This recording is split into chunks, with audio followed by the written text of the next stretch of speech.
Yo, what's up guys, Jack here, and today we're jumping on board the Star Wars hype train and talking Star Wars Battlefront 2. I wanted to discuss a few things I think the sequel could do to improve on the first game. Also, DICE have very kindly sent me over 20 Star Wars Battlefront codes for PC and 20 Season Pass PC codes to give away to you guys. And if you want to win one of those, just leave a comment down below and I'll pick some people at random to win. Also, if you enjoyed the video, hit that thumbs up button as well.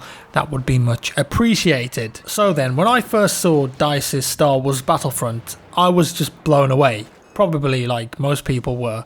Visually, it was incredible. Frostbite had been taken up a gear, and the techniques they used, like photogrammetry and physically based rendering, just make the character models and the environments look better than anything I've ever seen before in a multiplayer game. Fast forward a year though, and we've now also experienced Battlefield 1. I thought after Battlefront, I couldn't be impressed visually. I mean, how could they make it look any better? Well, they did. Once again, we got a game that visually is just so far ahead of other FPS games, especially large-scale multiplayer games. Visuals only get you so far though, gameplay is key, and the question is, when Battlefront 2 launches next year, will we be blown away as much by the visuals that we were getting with the first game? I don't think we will, and I've been thinking, what is Battlefront 2 going to need to give it that awe factor that the first game had and actually make people want to buy and play the game? The first game had the hype of being a brand new Star Wars game, resurrecting the Battlefront franchise. It had insane visuals, and most importantly, it nailed the Star Wars original trilogy aesthetic and sounds. It was a big deal and generated a massive amount of buzz. But now, because of the way the world works, sharing of information, social media, the hype has died down a lot. People were burnt by the lack of content at launch, and we are inevitably less impressed by just the visuals now because we're so used to them, and DICE have already played that card with the first game.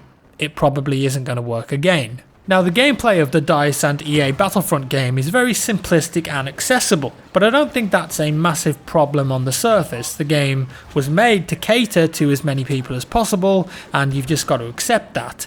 Kids that want to experience the world of Star Wars, adults who, just like the kids, wanted to do the exact same thing when they were kids and they pretend that they were still kids. It was aimed at any Star Wars fan that wanted to be Luke Skywalker or fly an X-Wing. Your granny could play it. I love Star Wars, so when I first played Star Wars Battlefront, I just completely nerded out like a lot of other people did.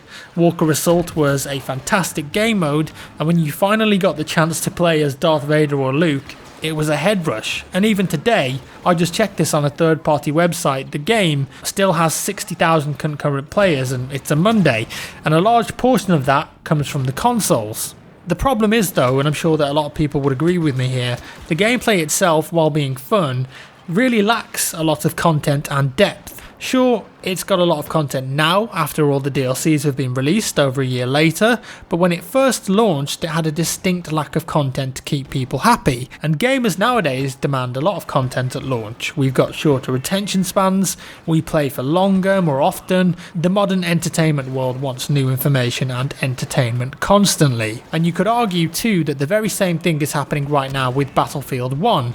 It's in a very similar scenario, I think. BF1 seems very simple on the surface compared to BF4, with a lack of content here to keep people engaged for months at a time. At launch of Battlefront, there was a lack of maps, heroes, vehicles, unlockables, star cards, no space battles, and sure, there are now more heroes and they're more complex too with their traits. There's plenty more weapons and star cards in abundance. But it's a year down the line, so you would expect that to be the case. In a lot of respects, it's style over substance. The game looks visually stunning, but on release it didn't actually have that much to get your teeth stuck into. And after a month, you probably put it down and didn't play it again. Maybe you revisited it for a couple hours when the DLCs came out if you bought the Season Pass, and that brings me on nicely to the next bit. So if you bought the base game, you aren't actually going to get any of the new maps unless you purchase the Season Pass, which is another frustration for players. The game also was a little hampered by the fact that it could only focus on the original trilogy of films. The latest DLC has now included Rogue One, but all the other films were not available for the sake of keeping the Star Wars canon intact. The focus of the first DICE Star Wars Battlefront game was the original trilogy, and it was always going to stay that way. The second game, however, is apparently in full development swing now at DICE Stockholm, and it's rumoured to have content from the new films, and I think that's going to help it massively. Due for release in holiday season next year, just before the release of the next Star Wars film, having content from the new films will no doubt help it sell. And this is a quote from EA CFO Blake Jorgensen, who said that Battlefront 2 will have bigger and better worlds. He also added that it will make use of content from the new movies, although he didn't specify which ones. So what else can the game do to attract more players? Well, Battlefront 2 I think needs a more in-depth unlock system.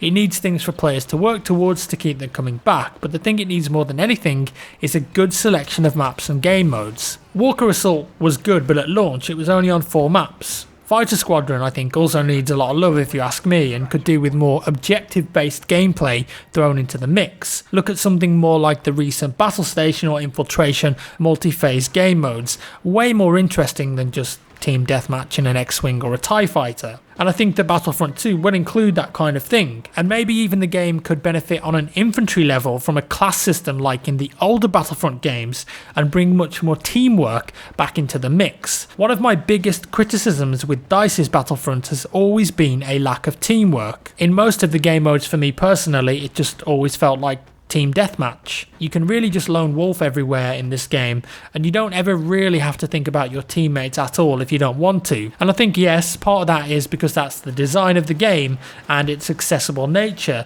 but for a personal preference I'd prefer it if more team play elements were brought into the mix. Maybe that's just the Battlefield player in me. Also, multiple Jedi and Sith battles too would be pretty sick if you ask me. Now, as well as the multiplayer, there was something else missing that could have been pretty special if done right: a single player campaign. It's not for everyone, of course. Plenty of people just love the multiplayer aspects, but so many people want a single player Star Wars offline game mode, and we could end up having multiple. I think it just adds massive value to the product overall. So we already know that Visceral Games are making their own Star Wars based single player game. Rumours are that's kind of like an open world Mass Effect style game. And Respawn also are now working on their own third-person action game as well, set in the Star Wars universe. And of course there's rumours and leaks everywhere that Battlefront 2 will also have its own single player. John Boyega, who played the role of Finn in last year's Star Wars movie The Force Awakens, engaged in a Twitter conversation with the EA Star Wars Twitter earlier this year in regards to a single player element to the game, and even asked if he could visit their UK base, and EA themselves have said previously that they've heard the feedback about the game's lack of depth and single player campaign. He also quoted a tweet from Game Rant and added some smirky winky faces, where they posted that supposedly Battlefront 2 will have a single player campaign, #confirmed, although a couple of DICE devs came out after this and said actually we haven't confirmed anything, but this could mean that Boyega himself is teasing and will in fact feature in a single player campaign for Battlefront 2 if it revolves around the universe of episodes 7, 8 and 9. As well as this, EA's Justin McCulley has spoken about the focus of the original game and how that may shift for the sequel. He said, "We heard the fans loud and clear that the multiplayer was great, but it wasn't enough and they wanted that complete package. So the team has been very focused on delivering that single player element." Now, single player element doesn't necessarily mean a fully fledged single player campaign, but it does hint at a bit more than what we were getting with the first game, which was just a few tutorials. And it would definitely give the game an additional selling point perhaps that the first game had with its visual aspects. Sure, they're going to improve the visuals, they always do. I imagine that Star Wars Battlefront 2 will look incredible, but it probably won't have the visual jump that we had with the original. If the game provided a solid single player experience while building on the first game's gameplay with added content, it could be another hit. A good selection of maps and interesting game modes is the main requirement for me. I think too many games these days just don't have enough content at launch to keep people entertained, and I personally would prefer to wait longer for AAA games to release that have much more content in at launch than have to wait months for DLC. With BF1 for example, we're not going to get our first proper DLC until March, and already I think the game's getting a bit stale. Ultimately, it's no real surprise either that another Battlefront game is being made. Battlefront sold over 14 million copies for DICE and EA, and there are Star Wars films now every year up until at least 2019, so this is the perfect time really to be releasing Star Wars games. Battlefront 2, or whatever else they might call it, considering there's technically Battlefront 2 already. The game from Respawn as well as the game from Visceral all coming in the next 2 or 3 years.